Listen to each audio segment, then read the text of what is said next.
আসসালামু আলাইকুম। ঠাকুরগাঁও সরকারি মহিলা কলেজ অনলাইন ক্লাসে প্রিয় শিক্ষার্থী, তোমাদের সকলকে স্বাগতম। আমাদের সাবজেক্ট তথ্য ও যোগাযোগ প্রযুক্তি, যেটিকে তোমরা আইসিটি নামে অনেকেই চিনো। তোমাদের সাথে আজকে পুরো ক্লাসটিতে আমি তোমাদের সাথে আছি জাহিদ হোসেন। আমাদের অধ্যায়ের নাম ডিজিটাল ডিভাইস। এটি আমাদের বইয়ের ৩ নাম্বার অধ্যায়। তো এই অধ্যায়ের নাম ডিজিটাল ডিভাইস নামকরণ করা হয়েছে। তো এই ডিজিটাল ডিভাইস কেন নাম করা হলো? আসলে এই চ্যাপ্টারে আমাদের যে সমস্ত কার্যক্রম হবে সেই কার্যক্রমকে আমরা এক কথায় বলি ডিজিটাল সিস্টেম। তো আমাদের সিস্টেম মূলত দুই রকম হয়। এক হচ্ছে অ্যানালগ আর হচ্ছে ডিজিটাল। অ্যানালগ সম্বন্ধে এখানে তোমাদের আলোচনা নাই, কাজেই আমরা সেদিকে না যেয়ে ডিজিটাল সিস্টেম সম্বন্ধে আলোচনা করব। তো ডিজিটাল সিস্টেমটা কি? তোমরা এখানে আমার একটি আগে থেকে করে রাখা একটি ছবি দেখতে পাচ্ছ, যেটা অনেকটা ইংরেজি 8 অক্ষরের মতো মনে হচ্ছে। আসলে এটি আমাদের ডিজিটাল সিস্টেমে প্রকাশ করার জন্য আমাদের অনেকের বাসায় যে সমস্ত ডিজিটাল ঘড়ি অথবা ক্যালকুলেটর ইত্যাদি আছে, তো এগুলোর মধ্যে আমরা এরকম দাগ কাটা দেখি। এখানে আসলে কি ব্যাপারটি ঘটেছে আমরা এটি দেখার চেষ্টা করি। এই যে দাগ কাটা অংশটুকু আছে, এখানে আসলে আমরা 7টি এলইডি দেখি। 1, 2, 3, 4, 5, 6, 7, এই 7টি এলইডি দেখি। এই 7টি এলইডি অন অফ করার মাধ্যমে আমাদেরকে কিন্তু 0 থেকে 9 পর্যন্ত সবগুলো ডিজিট প্রদর্শন করে। আমাদের ক্যালকুলেটর কিংবা আমাদের ডিজিটাল সেই ঘড়ির কথা যদি বলি, আসলে এই ঘড়ির মাধ্যমে আমি বিষয়টা তোমাদের ডিজিটাল সিস্টেমটা সম্বন্ধে বোঝানোর চেষ্টা করব। আশা করি তোমরা ভালোভাবে বুঝতে পারবে। তো আমি 7 প্রেস করলাম ক্যালকুলেটরে। তো এখানে এভাবে সে প্রদর্শন করলো। আসলে ব্যাপারটা কি ঘটেছে দেখো, এখানে 3টি এলইডি অন ছাড়া আর কিছুই কিন্তু ঘটেনি। 3টি এলইডি অন হয়েছে, 1, 2, 3। এটা আমরা 7 প্রেস করার সময় দেখতে পাবো। তো এখন আমি যদি 1 প্রেস করতাম তাহলে কি হতো? তাহলে 1, 2 এই দুইটি এলইডি অন হইতো। তাহলে এখানে আমরা কি দেখতে পাচ্ছি? যে শুধু অন অফ ছাড়া আর কিছুই কিন্তু ঘটেনি। আমাদের ক্যালকুলেটরে আমরা যদি ক্যালকুলেটরটা দেখি, তোমরা নিশ্চয়ই দেখতে পাচ্ছ। এই যে নিচে আমরা 0 দেখতে পাচ্ছি। আমি আবার তোমাদেরকে যদি দেখাই, এখানে আমি অন্য একটি বর্ণমালা আমি প্রেস করি, সেটি হচ্ছে 6। এই যে দেখো 6 যদি আমি প্রেস করি, তোমরা নিচে দেখতে পাচ্ছ এই যে প্রাসঙ্গিক যে এলইডিগুলো রয়েছে সেগুলো শুধু অন হয়েছে, বাকিগুলো কিন্তু অফ। আমি এখন যদি 9 প্রেস করি, দেখো নিচের স্ক্রিনটার মধ্যে দেখিও তোমরা যে এখানে 9 দেখতে পাচ্ছি। আসলে এখানে একটি এলইডি ছাড়া সবগুলোই অন হয়েছে। তো এটুকুর মধ্যে তোমরা নিশ্চয়ই বুঝে গেছো যে আসলেই আমাদের শুধু অন অফের মাধ্যমেই কাজ করা সম্ভব, রাইট? আচ্ছা, এখন তোমরা এর মধ্যে আরেকটু দেখতে পাচ্ছ যে উপরের 9টির গঠন আর নিচের 9 এর গঠনটা কিছুটা আলাদা। এটা কেন ঘটলো? দেখো, আমাদের নিচের স্ক্রিনে যেটা আমরা দেখতে পাচ্ছি, এটাকে আমরা বলি 7 সেগমেন্ট ডিসপ্লে। আর উপরে ব্লিঙ্কিং যে করে উপরের অংশটুকুকে, ওই অংশটুকুকে বলি ডট ম্যাট্রিক্স ডিসপ্লে। আসলে দুইটার মধ্যে গঠনটা আলাদা। আমি যদি খাতায় আসি, তো আমাদের যেটাকে আমরা নিচের অংশটুকুকে বলতেছি যে 7 সেগমেন্ট ডিসপ্লে, এখানে মাত্র 7টি এলইডি আছে। তো তোমাকে 7টি এলইডির মাধ্যমেই কিন্তু সকল কিছুকে প্রদর্শন করতে হবে, যেখানে উপরের স্ক্রিনের মধ্যে আমাদের এলইডি সংখ্যা অনেক বেশি আছে। তো তোমরা একটু যদি খেয়াল করো, আমি তোমাদেরকে একটু বোঝানোর চেষ্টা করি যে এটা আমার সেই স্ক্রিনটা। এখানে আমাদের অনেকগুলো ডট ডট ডট ডট করে এভাবে অনেকগুলো এলইডি আছে। তো এখানে আমার যদি কোনো অক্ষরকে প্রদর্শন করতে চাই, সেটা তোমরা যদি মনে করো 6কেই, তো আমরা আসলে এই 6 লিখতে যতগুলো সুন্দরভাবে গঠন দিতে তোমাদের যতগুলো এলইডির প্রয়োজন, এই যে লাইনটাতে সবখানে এলইডিগুলো অ্যাভেলেবল পাওয়া যায়। তো সেগুলো অন হয়ে যায়, কাজে এটার গঠনটা অনেকটা সুন্দর আসে। আর অপরদিকে নিচের স্ক্রিন, যেটাকে তোমরা 7 সেগমেন্ট ডিসপ্লে বলো, সেটার মধ্যে কিন্তু যদি প্রদর্শন করতে চায় তাহলে এই এলইডিগুলোকে এভাবে অন হইতে হবে। তো মোটামুটি আমাদের 6কে কিন্তু প্রকাশ করা গেছে নিচের এলইডির মাধ্যমে, কিন্তু এটার গঠনটা অনেকটা খুব বেশি সুন্দর না আমাদের উপরের ডট ম্যাট্রিক্স ডিসপ্লের তুলনায়। তো এই যে ব্যাপারটা আমরা দেখলাম, এখানে কিন্তু শুধু এলইডিগুলো অন অফ ছাড়া আর অন্য কোনোই ঘটনা ঘটেনি। তো এইটাই হচ্ছে ডিজিটাল সিস্টেম, যেটা অন অফের মাধ্যমে কাজ করে। খুব সহজে কম্পিউটারের কাছে ডিসিশন সে নিতে পারে যে আমার অন অফ করব, আমার বাইরে আউটপুট দেখানো যাবে। এই যে অন অফ আমরা বলছি, তো আসলে এই অন অফের মাধ্যমে আমাদের সমস্ত সিস্টেমটা কাজ করে।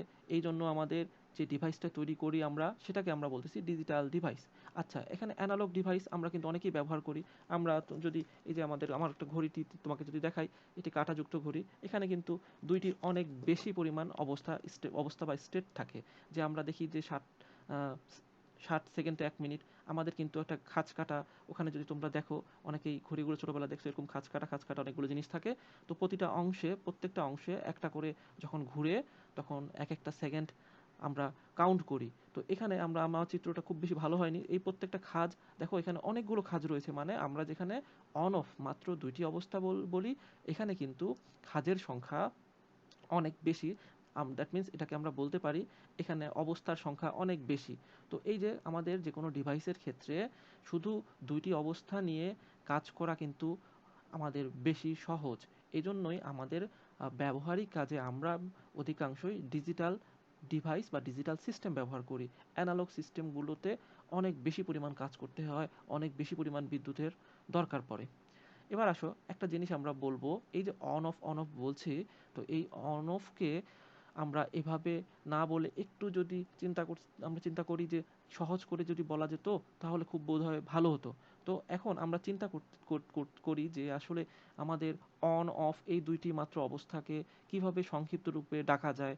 আমরা অনেক সময় একটু উদাহরণ দেই, যে আমরা অনেক সময় আমাদের পুরো নাম ধরে আমাদের ফ্রেন্ডদেরকে না ডেকে তার সংক্ষিপ্ত নিকনেম ধরে ডাকি। তো এটা নিকনেম ধরে ডাকা আমাদের জন্য স্পষ্টভাবে এবং কম সময় এবং সহজভাবে বলা সহজ হয়। তো সেইভাবে আমি যদি কথাটা বলি, এই অন অফকে আমরা সহজভাবে বলার উপায় খুঁজতে তখন চিন্তা করলাম আমাদের বাইনারি সিস্টেমের কথা।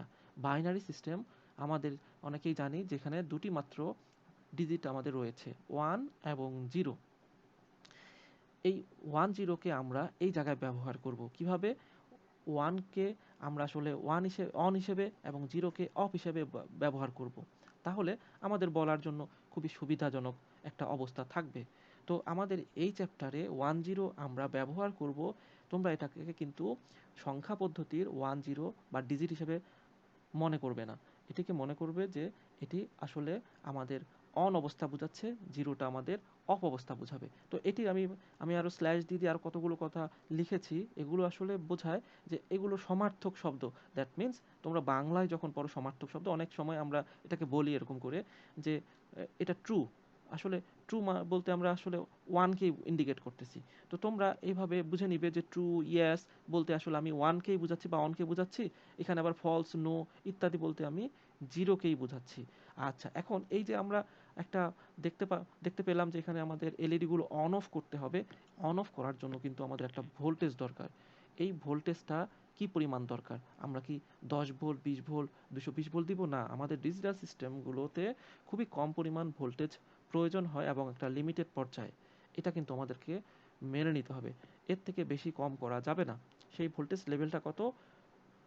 ওয়ানের জন্য মানে অনের জন্য 2 থেকে 5, আর অফের জন্য মানে জিরোর জন্য 0 থেকে 0.8 এর মধ্যে কিন্তু থাকতে হবে। আর এই ভোল্টেজ লেভেলটা এটি কিন্তু তোমাদের নৈবিত্তিকের জন্য খুব বেশি ইম্পর্ট্যান্ট। এটা অনেক সময় তোমাকে বলে যে অন অবস্থা বা ওয়ান অবস্থা বোঝার জন্য যে পরিমাণ ভোল্টেজ লাগে সেটি কত, নিচের কোনটি। তো তোমরা এটা কিন্তু খুব ভালো করে মনে রাখবে। এটা মন দিয়ে দেখবে, মেমোরাইজ করবে। এবার আমরা আহ, একটা এর ভেতরের ডিজিটাল সিস্টেমের ভিতরের বিষয়গুলো নিয়ে আলোচনা করব। দেখো, এই ডিজিটাল সিস্টেম আমাদের গণিতের কিন্তু একটি নতুন শাখা উদ্ভাবন করেছে। তো এই শাখায় আমরা আসলে আমাদের এই আমরা যুক্তিভিত্তিক বলতেছি এই কারণে যে দেখো, কোথায় ওয়ান করলে আমাদের কোথায় ওয়ান পাবো অথবা জিরো পাবো, এই যে একটা যুক্তিটা আমাদের গণিতের যে শাখাটার উদ্ভাবন করবে, সেটিকে আমরা বলবো গণিতের একটা নতুন শাখা, সেটার নাম হচ্ছে বুলিয়ান অ্যালজেব্রা। তো অ্যালজেব্রা নামটা তোমরা অনেকেই শুনেছো। অ্যালজেব্রা মানে হচ্ছে বীজগণিত। তবে এখানে একটা সামনে শব্দ যুক্ত করা আছে, বুলিয়ান অ্যালজেব্রা। বুলিয়ান অ্যালজেব্রা, এই জর্জ বুল নামক একজন আমাদের আহ, আহ, উনি যুক্তিবিজ্ঞানের একজন শিক্ষক। উনি এই শাখাটা আবিষ্কার করেছেন, তার নামে এর নামকরণ করা হয়েছে বুলিয়ান অ্যালজেব্রা, জর্জ বুলের নাম অনুসারে। আচ্ছা, এর ভেতরে আমরা কতগুলো ক্রিয়া দেখতে পাবো। এই ক্রিয়াটা বলতে আসলে কি বোঝাচ্ছে? দেখো, আমরা ছোটবেলায় গণিতে যোগ, ভাগ, যোগ, বিয়োগ, গুণ, ভাগ ইত্যাদি ব্যবহার করেছি। তো এইখানে আমাদের বুলিয়ান অ্যালজেব্রা, এখানে আমাদের ৩টি মৌলিক অপারেশন রয়েছে। অপারেশন মানে ক্রিয়া, ক্রিয়া কি কাজ করবে। যোগ, যোগের যেমন কাজ করে, বিয়োগের যেমন আলাদা কাজ করে, ঠিক এখানেও আমাদের ৩টি মৌলিক অপারেশন বা ক্রিয়া রয়েছে। এগুলো কি? যোগের ক্রিয়া, গুণের ক্রিয়া, পূরকের ক্রিয়া। আমরা তো সচরাচর আসলে ইংরেজি টার্মগুলো দিয়ে বলার চেষ্টা করব। ইংরেজি টার্মগুলো বলতে আমাদের অধিকাংশ সময় খুব সহজবোধ মনে হয়। তো এরপরে আমরা আসো দেখি এই ৩টি অপারেশন নিয়ে আমরা কাজ করব। এগুলো কিভাবে কাজ করে, এগুলোর অর্থটা কী? তো প্রথমে আমরা অর অপারেশনটা নিয়ে কিছু কাজ করব। তো প্রিয় শিক্ষার্থীরা, তোমরা লক্ষ্য করো, তোমরা আশা করি এটা খুব সহজে বুঝে যাবে।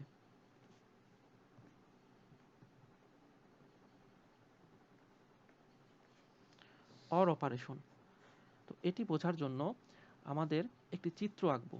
চিত্রটা হচ্ছে একটি সার্কিট আঁকবো। সেই সার্কিটটি তোমরা ছোটোবেলায়, আমি স্কুলটাকে ছোটোবেলা হিসেবে তোমাদের মনে করছি যে আসলে আমাদের ফিজিক্সে ছিল যে আমাদের সার্কিট ২ রকম, একটা হচ্ছে সিরিজ সার্কিট, একটি হচ্ছে প্যারালাল সার্কিট।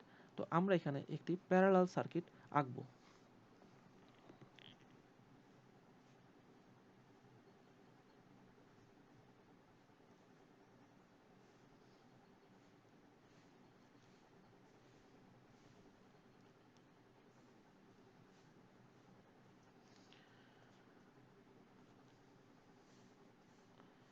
প্রিয় শিক্ষার্থীরা, তোমরা একটি প্যারালাল সার্কিট মানে সমান্তরাল সমবায় দেখতে পাচ্ছ। তো এখানে আমি একটি ব্যাটারি যুক্ত করেছি আর ২টি সুইচ যুক্ত করেছি। এখানে এ বি আমরা কিন্তু লিখেছি। আচ্ছা, তোমরা নিশ্চয়ই ম্যাথমেটিক্সে করেছো যে বিভিন্ন প্রয়োজনে বাবার বয়স এক্স, মাতার বয়স ওয়াই ইত্যাদি ব্যবহার করেছো। ঠিক আমরা এইখানে এ বি সি ডি আমরা ব্যবহার করব চলক হিসাবে, যেটিকে আমরা ভ্যারিয়েবল বলি। এই যে এ বি সি ডি প্রকাশ করছি, তো এগুলোকে কি করব আমরা? এগুলোকে বিভিন্ন মান হিসেবে, যেমন সুইচগুলোকে, এগুলোকে এখানে আমার এক একটা সুইচ, ২টি সুইচ প্রদর্শন করবে। তো আমরা বলবো যে আসলে এর মানটা 1 হতে পারে, 0 হতে পারে। 1 হওয়া মানে সুইচটি অন করে দেওয়া, আবার বি এর মানটাও আমি যদি বলি 1 অথবা 0 করা, 1 মানে বি এর সুইচটি অন করা, 0 মানে অফ করা। এইভাবে আমরা চিন্তা করব। আমাদের ভ্যারিয়েবল মানে যার মান ভ্যারি করে, বিভিন্ন হয়। তো আমরা এখানে ২টি সুইচকে নির্দেশ করলাম এ এবং বি হিসাবে। তো লক্ষ্য করো, তুমি এখানে কি কি করতে পারো? আমরা এখানে এর মান 0 করতে পারি, 1 করতে পারি। বি এর মানও অনুরূপভাবে 1 করতে পারি, 0 করতে পারি। এখন আমি তোমাকে কোশ্চেন করব যে আমরা যদি এই ২টি সুইচকে তোমার হাতে দিয়ে, ২ জন তোমার বন্ধুকে হাতে দিয়ে যদি বলি এই লাইটটাকে তুমি 1 করো, তখন তুমি এইখানে কি ব্যবস্থা নিবে? তো তোমার উত্তরটা কি হবে? তোমার উত্তরটা নিশ্চয়ই হবে যে দেখো, আমাদের এখানে যেকোনো একটি সুইচকে 1 করতে হবে। কেন? আমাদের যদি যেকোনো একটি সুইচকে 1 করি মানে অন হয়ে যাওয়া, আমাদের এই যে পজিটিভ প্রান্ত থেকে ব্যাটারির শুরু করে আমাদের যে সুইচটির মাধ্যমে 1 পাবে তার ভেতর দিয়ে এসে এই যে লাইটটি আমাদের আউটপুটকে নির্দেশ করতেছে তার উপর দিয়ে যে নেগেটিভ প্রান্তে পৌঁছে যাবে। তো এখানে কিন্তু দেখো আমরা বলবো যে এ এবং বি, এ অথবা বি যে কোনো একজন 1 হলেই আমার আউটপুটটা, দ্যাট মিন্স আমার লাইটটা 1 হবে। এই যে বিষয়টা তুমি চিন্তা করো, এটা তোমার চিত্রের সাহায্যে চিত্রটাকে তুমি অনুভব করলে দেখবা যে তুমি তোমার অ্যান্সারটা পায়ে যাবা। তোমাকে এখন আমি জিজ্ঞেস যদি করি আবার রিপিট করে যে আমাদের এই লাইটটা তুমি 1 করবা, তুমি কি ব্যবস্থা নিবে? তখন তুমি কিন্তু এটার অ্যান্সার বলবে হয়তো যে এ অথবা বি কে যে কোনো একজনকে 1 করতে হবে। এই যে তুমি এটিকে চিন্তা করো, তো অথবা শব্দটি কিন্তু বলেছো এখানে। তো এটিকে অথবা, এটাকে আমরা ইংরেজিতে অথবাকে কি বলবো? অর বলবো। তাহলে এই যে পুরো অপারেশনটা বা ক্রিয়াটাকে আমরা বলি কিন্তু অর অপারেশন। ওকে, নামকরণের যথার্থতা তোমরা নিশ্চয়ই বুঝে গেছো। তো এখন এই আউটপুট তো লাইট আছে, এটাকে যদি আমরা এখন ফাংশন বা সমীকরণ আকারে যদি প্রকাশ করতে চাই, কিভাবে করব?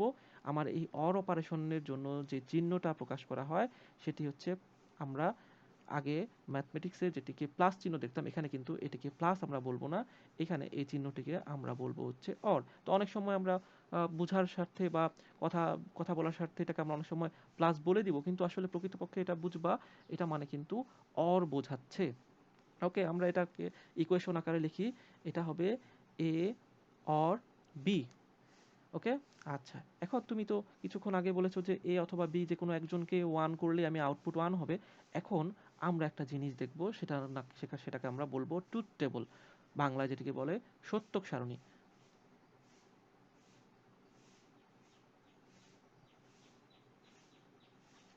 তো ট্রুথ টেবলে আসলে আমরা কি দেখব বা ট্রুথ টেবলটা কি বোঝাচ্ছে? দেখো, আমাদের এইখানে তুমি বি এ এবং বি ২ টি ভ্যারিয়েবল দেখতে পারলে, যেটিকে আমরা ২ টি সুইচ বলতেছি। তো এখানে তুমি কিন্তু বিভিন্ন অবস্থা সৃষ্টি করতে পারো। কোনোটাকে 1 করতে পারো, কোনোটাকে 0 করতে পারো। এখানে আমরা ট্রুথ টেবলে বোঝাবো যে কত রকম করে ইনপুটগুলোকে তুমি দিতে পারো, তার সকল সন্নিবেশ, সেই সন্নিবেশকে আমরা বলবো কম্বিনেশন, এবং সেই কম্বিনেশনের প্রেক্ষিতে আউটপুট কি হবে তার একটা সামগ্রিক রূপরেখা যেখানে যে টেবিলে থাকবে সেটার নামই হচ্ছে ট্রুথ টেবল। তাহলে এখানে ইনপুট ছিল এ, বি এবং আউটপুট কি? আউটপুটকে আমরা নির্দেশ করেছি এখানে এ অর বি দিয়ে। তো এখন আমি আগে দেখব যে পর্যায়ক্রমে কত রকম কম্বিনেশন করা যায়। তো প্রথম কম্বিনেশন দেখো, আমরা চিন্তা করি এ এর মান 0 দিতে পারি, বি এর মান 0 দিতে পারি। ওকে?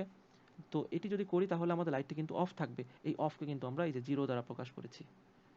এবার আসো দ্বিতীয় ক্ষেত্রে। আমরা এ কে 0 দিতে পারি, বি কে 1 করতে পারি। তো এটি যদি করি তখন আমাদের কি হবে? তখন আউটপুটটা চিন্তা করো তো, আমাদের এই সুইচটি 0 এবং এটি 1 আছে। তাহলে আমাদের কিন্তু আমাদের এই পাশ দিয়ে কারেন্ট এই যে পজিটিভ প্রান্ত থেকে স্টার্ট হয়ে আমাদের এই পাশ দিয়ে চলে যাবে। মানে বি এর উপর দিয়ে যাবে। যেকোনো একজন 1 দরকার তার। আমাদের কারেন্টের কিন্তু একটি ধর্ম আছে যে তার জন্য যেটি সহজ রাস্তা, যেটির মধ্যে রেজিস্ট্যান্স কম, রোধ কম, সেটি অবলম্বন করা। তো আমাদের এখানে আমরা 1 দেখতে পাবো। তৃতীয় ক্ষেত্রে এবার দেখি, এর মানটা 1 হতে পারে, বি এর মানটা 0 হতে পারে। তো এটি যদি হয় তাহলে আউটপুট হবে 1 অবশ্যই। মানে হচ্ছে লাইটটা আমরা দেখব যে জ্বলে আছে। তো চতুর্থ ক্ষেত্রে আমরা দেখি যে ২ টি ইনপুটেই 1 হতে পারে। তো তখন কি হবে? তখন অবশ্যই 1 হবে, কারণ কারেন্ট ২ পাশ দিয়ে চলে যাবে। ২ পাশ দিয়ে যায় আমাদের লাইটের উপর দিয়ে যাবে, অতএব লাইটটি আমরা জ্বলতে দেখব, এবং যেটিকে আমরা 1 দিয়ে প্রকাশ করছি। তো এই যে আমরা ব্যাপারটা তৈরি করলাম, এটাকে বলতেছি ট্রুথ টেবল। এই ট্রুথ টেবল নিয়ে আমাদের পরবর্তীতে আরও আলোচনা করা যাবে যে ট্রুথ টেবল কীভাবে তৈরি করা যায়। দেখো, ট্রুথ টেবল বিভিন্নভাবে তৈরি করা যায়। তো ট্রুথ টেবলে আমরা যদি একটু লক্ষ্য করি, এই যে কম্বিনেশনটা তৈরি করেছি এটি আসলে বাইনারি সংখ্যা। আমরা যদি পর্যায়ক্রমে লিখি, দুই বিটের বাইনারি সংখ্যা যদি লিখি, যে প্রথমটা 0, তারপরটা 1, তারপরটা হচ্ছে 1 0 1 1, বাইনারি সংখ্যার ক্রমটা, বাইনারি সংখ্যা কীভাবে ক্রম হয় সেইভাবে আমরা লিখেছি। অথবা তুমি আরও বিভিন্নভাবে চিন্তা করতে পারো। আমরা একটু সংক্ষিপ্ত আলোচনা করেই ফেলি, যেহেতু ট্রুথ টেবল আমাদের প্রথম আমরা দেখলাম। তো আরেকভাবে তৈরি করতে পারি। দেখো, ট্রুথ টেবলে কতগুলো কম্বিনেশন হবে এটা কিন্তু আমরা একটা সূত্রের সাহায্যে বলে দিতে পারি। সেই সূত্রটা 2 টু দি পাওয়ার n। তো এই এনটা কি? এন হচ্ছে যতগুলো ইনপুট থাকবে এন এর মানে, আমাদের এখানে ইনপুট কতগুলো? 2টি আছে। তাহলে আমরা দিয়ে দিব কি, এন এর জায়গায় 2 দিব, তাহলে যে আমরা 4 পেলাম। তার মানে আমাদের এখানে 4টা কম্বিনেশন হবে। তো এই 4টা কম্বিনেশন হবে তুমি কিন্তু নিশ্চিত। তাহলে কি করবে? তোমার ডান পাশে যেই ভ্যারিয়েবলটা আছে সেটাকে প্রথমে শুরু করবে 0 1 0 1, 4টিতে শেষ হয়ে গেল। এরপরে তার পার্শ্ববর্তী যেটা আছে সেটাতে এর ডাবল সংখ্যক, ডাবল মানে 2 দিয়ে গুণ করা। আচ্ছা, এখানে একটা 0 ছিল, এখানে হবে 2টা 0 2টা 1। যদি এমন হতো যে আমাদের 3টি ভ্যারিয়েবল এ বি সি, তাহলে আমাদের সেখানে সি থেকে শুরু করতাম। আচ্ছা, যদি ওখানে 3টি ভ্যারিয়েবল থাকতো তাহলে আমরা দেখি তো এখানে কি হয়, 8টি কম্বিনেশন হয়। তাহলে 8টি কম্বিনেশন আমরা এই যে সার্কিটটা আঁকলাম এখানে আমরা দেখি যে আমরা আসলে ট্রুথ টেবল নিয়ে তাহলে আমাদের পড়াটা একেবারেই হয়ে যাবে। তো তৃতীয় ইনপুট আমাদের, দেখো আমরা জানি তৃতীয় ইনপুট দিতেই পারি। অনুরূপভাবে সি যদি যুক্ত করি তাহলে এখানে তৃতীয় ইনপুট এ বি সি এর মধ্যে যে কোনো একটি 1 হলে আউটপুটটা 1 হবে। তাহলে আমরা এখানে আবার একটি অর দিয়ে সি যুক্ত করে দিব। এখন আমরা এর ট্রুথ টেবল তৈরি করব। ট্রুথ টেবলটা আমরা বানাই এখানে, যেহেতু আমাদের ইনপুট সংখ্যা 3টা, তাহলে আমরা এখানে নাম দিব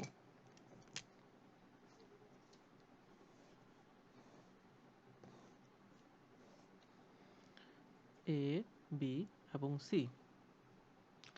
আচ্ছা, আউটপুটের নামকরণ আমরা করি। তো আমরা বললাম যেখানে কিন্তু 8টি কম্বিনেশন ঘটবে।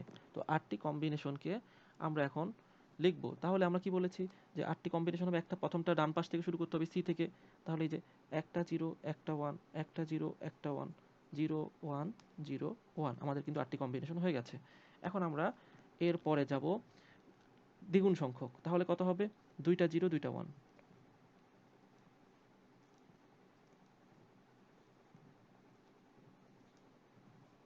দুইটি 1। তোমরা নিশ্চয়ই বুঝতে পারছো যে এরপরে কি হবে। 2 এর ডবল কত? 2 এর ডবল কিন্তু 3 না, 2 এর ডবল 4। এটা তোমরা অনেকেই ভুল করো, এখানে 3টি লিখে ফেলো। আমাদের 2 এর ডবল 4, তাহলে 4টি 0, তারপর 4টি 0 হলে 4টি 1। আমাদের দেখো 8টি কম্বিনেশন কিন্তু তৈরি হয়ে গেছে। তো এখন আমি আমাদের অর অপারেশনের নিয়ম অনুসারে বলবো যে কোনো একজন 1 হলে আউটপুটটা 1 হবে। তাহলে প্রথমটার ক্ষেত্রে আমরা অবশ্যই 0, বাকি সকল ক্ষেত্রে দেখো একজন কিন্তু 1 থাকেই। আমরা তাহলে অনায়াসে বাকিগুলোর ক্ষেত্রে আমরা 1 বলে দিতে পারি। এই হলো আমাদের অর অপারেশনের কোথায় ইনপুট কত হলে আউটপুটগুলো কি হবে তার সকল সন্নিবেশ, যেটাকে আমরা ট্রুথ টেবল বা বাংলায় বলি সত্যক সারণী হিসেবে আমরা উপস্থাপন করলাম। তো এখন আমরা যদি এগুলোকে একটু অন্যভাবে চিন্তা করি, যে দেখো আমাদের 1 0 এগুলো যদি সাথে আমরা ভ্যারিয়েবল যুক্ত করে দেই কি হবে। তো এরপরে আমরা এর পরের লেসনে আমরা আসলে অর অপারেশনের মৌলিক উপপাদ্যগুলো দিয়ে কিছু পড়ব। তারপর অ্যান্ড অপারেশনটাকে এভাবে আলোচনা করব, নট অপারেশনটা নিয়ে আলোচনা করব। তোমরা এই চিত্রের সাহায্যে খুব সহজেই বুঝতে পারবে যে আউটপুটে তুমি কত লিখবে। এখানে যে কোনো একটি ইনপুটের যদি তোমার চিন্তা করো যে বললে তুমি যে কোনো একজন যদি 1 হয় আউটপুটটা 1, এটা কিন্তু আমাদের মুখস্থ নির্ভর না, সম্পূর্ণ চিত্র নির্ভর। আমি আবার বলি, আমাদের এখানে এই মৌলিক অপারেশনগুলোর আউটপুট কত হবে তুমি অবশ্যই এগুলোকে মুখস্থ নির্ভর না, এগুলো অবশ্যই চিত্রের সাথে মিলিয়ে বলতে পারবে। আমি তোমাকে একটি উদাহরণ দিয়ে বলি। আমি তোমাকে বললাম এ অর 1 অর 0 অর 0। এখানে কিন্তু আমি 4 ইনপুটের একটি ইকুয়েশন আমি এখানে লিখে ফেললাম, 4 ইনপুটের। তো লক্ষ্য করো তো, 4 ইনপুটের আমি যে ইকুয়েশনটা লিখলাম, এখানে আউটপুট তুমি কত বলবে? আউটপুট কত বলবে এখানে? তোমাকে কিন্তু কোনো চিন্তা ছাড়াই তুমি এখানে বলে দিতে পারবে যে আউটপুটটা তোমার অবশ্যই 1 হবে। কিভাবে? তুমি এখানে এ ভ্যারিয়েবল দেখতে পাচ্ছ, এর মান 1 হতে পারে, 0 হতে পারে, এটা আমরা কিন্তু জানি না। ওকে, তারপরে আমাদের ইনপুটগুলো কিছু ইনপুট যে দেওয়া আছে এগুলো 0 0। এখানে একটি ইনপুট কিন্তু তোমার 1 দেওয়া আছে, তাহলে তুমি এইটি খুঁজে বের করবে যে কোথায় একটি 1 আছে কিনা। তাহলে যদি 1 থাকে আমার আউটপুটটা কিন্তু 1 হয়ে যাবে। ওকে, আচ্ছা, এবার তোমাকে আরেকটি উদাহরণ দিয়ে বলি। আমি যদি বলি এ অর 0 ইকুয়াল টু কত হবে, তুমি চিত্রটার সাথে মিলিয়ে নাও। দেখো এখানে আমরা একটি আউটপুট 0, একটি ইনপুট আমরা 0 পাচ্ছি। তো আসলে এই ইনপুট থেকে আমার 1 করার আর কোনো সুযোগ নেই, এটি অফ করা হয়ে গেছে অলরেডি। এখন আরেকটি ইনপুট দেখো এ ভ্যারিয়েবল দিয়ে চিহ্নিত করা হয়েছে। তো এ কে আমাদের যদি চিন্তা করি যে এর ভ্যারিয়েবল মানে কিন্তু এর মানগুলো কি হতে পারে, এর মান আমাদের 0 হতে পারে, 1ও হতে পারে। তাহলে আসলে আউটপুটটা কার উপর নির্ভর করতেছে? আউটপুটটা সম্পূর্ণ এর উপর নির্ভর করতেছে। তাহলে আমরা এখানে লিখে ফেলবো যে আউটপুট হবে এ, এর যেটা ইনপুট হবে আউটপুটও সেটাই হবে। তো তোমরা নিশ্চয়ই এ থেকে কিছু একটা হিন্টস পেয়ে গেছো যে আসলে আমাদের এই যে মৌলিক উপপাদ্য, আমরা এগুলোকে এভাবে মৌলিক উপপাদ্য হিসেবে চিহ্নিত করব। এরপরে আমরা মৌলিক উপপাদ্যটা দিয়ে জাস্ট তোমাকে আজকে একটু হিন্টস হিসেবে দিলাম যে মৌলিক উপপাদ্য বলতে আসলে কি বোঝাচ্ছে। তো আমরা এটা নিয়ে বিস্তারিত পরে আলোচনা করব। তোমরা এটুকু অন্তত বুঝে গেছো যে আসলে আমরা যে কোনো অপারেশন এই চিত্রটার উপরে নির্ভর করলে চিত্র থেকেই আউটপুটটা বের করে বলতে পারবো কত হবে। এটা অবশ্যই আমাকে মেমোরাইজ করতে হবে না। আমি আবার বলছি, আমাকে অবশ্যই মেমোরাইজ করতে হবে না, এটি চিত্র থেকেই তুমি সম্পূর্ণ ব্যাখ্যা বিশ্লেষণ করতে পারবে। তো তোমাদের সকলকে ধন্যবাদ। আগামী ক্লাসের জন্য সকলকে আমন্ত্রণ রইল। আল্লাহ হাফেজ।